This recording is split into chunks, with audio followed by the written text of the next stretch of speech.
Hi, Night Voice back here again. The government want to put a levy on us, raise money to pay for these the reconstruction of floods in Queensland and Victoria. Now, I mentioned the other day about the superann, all the superannuation money that's in private hands. Now here again, I mean, you read the news today, you read the paper, it's in there, you know, both sides of government are, government are insistent on bringing in this levy, and the opposition are quoting this, that and the other thing about all this money that's been thrown away here or thrown away there, or money they can't spend because it's locked up in other projects. They want them to scrap the broadband thing they're putting in, which is reportedly to have cost, well, it's going to cost, oh, I don't know, $27 billion, I think it is. Something like that. Contracts have already been let, I see. But, like I said, if the government had all this superannuation money that's in private hands, I mean, I always thought about when this compulsory superannuation come into play. And I mentioned in videos before about it should have been in the government hands from day dot. Why the government didn't do that? They let it go out to private industry. Now I think if you think about around the time when that when the compulsory superann come in, I'm not quite sure when it was, 10 years ago I suppose, I don't know, whenever it was. But I think around that time there was a bit of turmoil financially in world circles,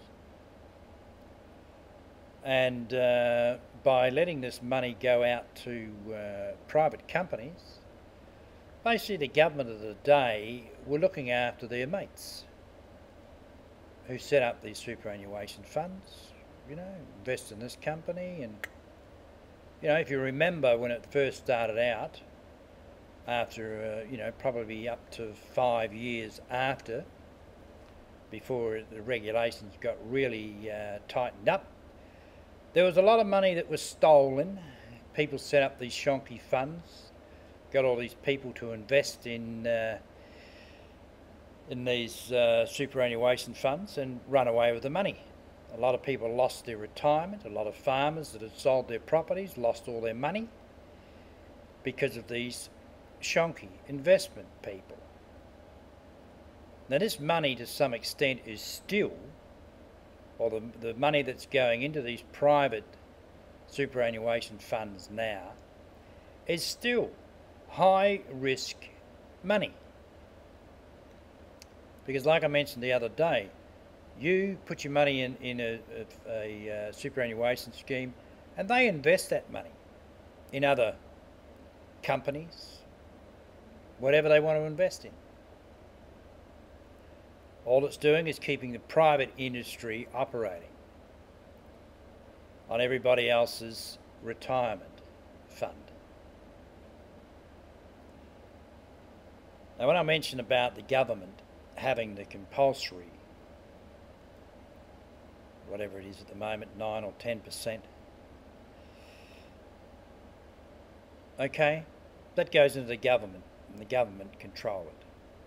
They would set up a separate superannuation body, separate from the tax department, separate from everybody else. And that money is allocated out to hospitals, education, police force and infrastructure, the country's infrastructure, nationwide. If people want to have investment accounts over and above the 10% levy that the government, that's compulsory, okay, fair enough. Just like people invest in the stock market or put shares and, you know, buy shares in other companies. If you want to do that, that's fine. But your 10%, everybody's 10% goes into the government. and we use it for the infrastructure of our country. That's how it should have been, and that's what should have happened. Right from day dot. Because I've mentioned about this worldwide financial crisis is not over. It's going to get worse. And people are going to lose their superannuation that's in these privately controlled companies. Believe me, there are still companies today that are going broke that have people's superannuation money, and they've gone down the gurgler. No protection, you know. It's hard enough to earn your money without bloody giving it away to people where you think you're going to get, 10 or 15 or 20% interest. They sell you all this bullshit, or rock solid company, blah, blah, blah, blah. The only thing that these people are doing is getting their commission for raising X amount of millions. I always remember when here in WA, Rothwell's Bank went down the gurgler back in the early 80s, I think. And it was a guy that raised a lot of money for the bank to try and keep it afloat. And the only reason he raised that money is because he ended up getting a $16 or $17 million commission. Like I've mentioned before, nobody does anything for nothing.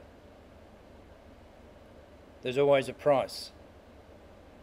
Sometimes it's not a monetary price. Some people just like to do things for people. But anything to do with business, there's always a price to pay. Deals are made, commissions are paid. End of story. But as far as this levy for these floods, get on with it. Instead of bloody trying to backdoor each other.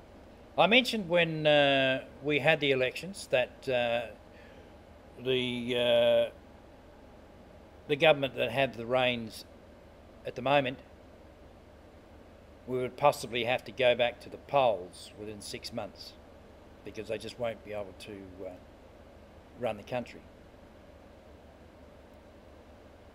Now, a natural disaster we're having right at the moment could topple them over the edge. Either side of politics at the moment, I'm not that fussed with. It's all about power. We want the power. We want to run the country. That half the time, I think these people aren't even interested in what's good for the country, what's beneficial for the country, especially in times like this. Just forget about bloody politics. Get on and fix people's bloody lives and livelihood. Like I mentioned, that's what governments are about. Well, it's supposed to be about. I've mentioned before that there are good people in politics, but there are bloody wankers as well. Dickheads. That all they're interested in is trying to hold on to their seat, hold on to their job, because really, they probably couldn't get a real job out in bloody the real world. So let's just get on with it and get everybody fixed up. And I think they really seriously need to take a look at this superannuation. Like I said, it wouldn't be a problem. They want to put a 0.5% or 1% on people earning over X amount of dollars or something like that. Can you imagine how much money they'd have when they're getting 10% of everybody's income? The government. It's effectively another 10% tax. Add up to quite a few billions of dollars a year, I would imagine. That's my feelings. Night, boys. Catch you later.